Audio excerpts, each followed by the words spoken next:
Good morning and welcome to a beautiful spring morning here in Kentucky.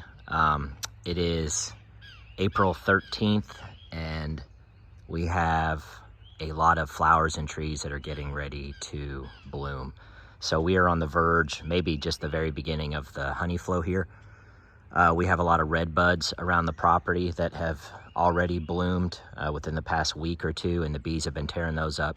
But what I wanted to point out today is the honeysuckle, which I have a ton of honeysuckle all around my property, all through the woods. But this particular bush right here may be the largest honeysuckle bush in Oldham County. So as you can see, it is as tall as my house. I don't know how old this thing is. Obviously it was here when I moved to Kentucky.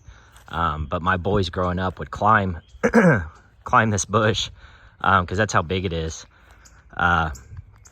But whenever this thing blooms, the bees absolutely destroy it.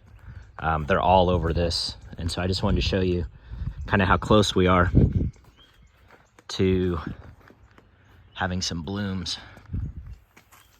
All right.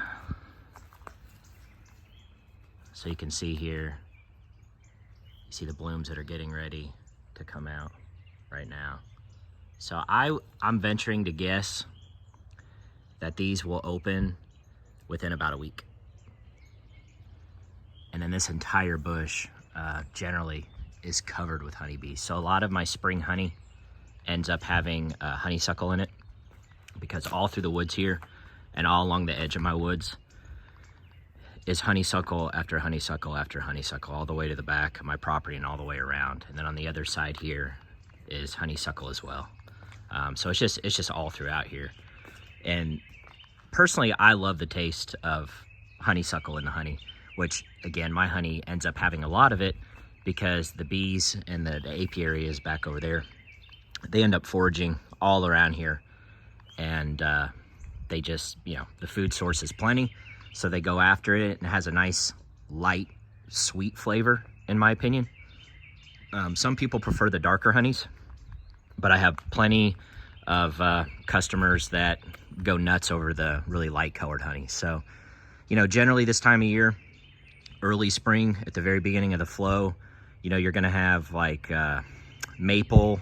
A lot of the trees end up blooming first. So you got maple, you have like black locust, you have the red buds, and then, sort of the middle of April, although we're pretty early this year. I mean, it's been warmer than normal, is when you end up getting this honeysuckle opening up. And it's just a monster bush. But we like having it here. It hasn't been too intrusive for the house.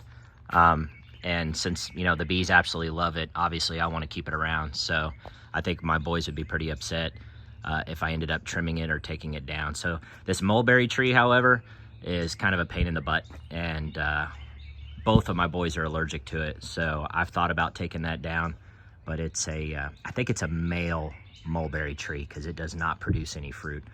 But it does give nice shade to the house. But the honeysuckle bush here is pretty cool.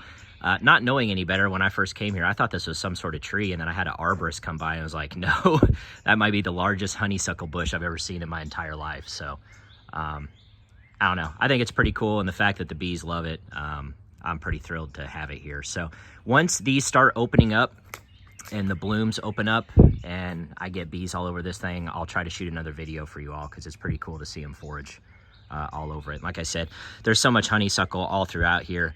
They end up foraging all throughout the property. So, but that's it. Just wanted to shoot you a quick video on this. Hope everybody's having a great day.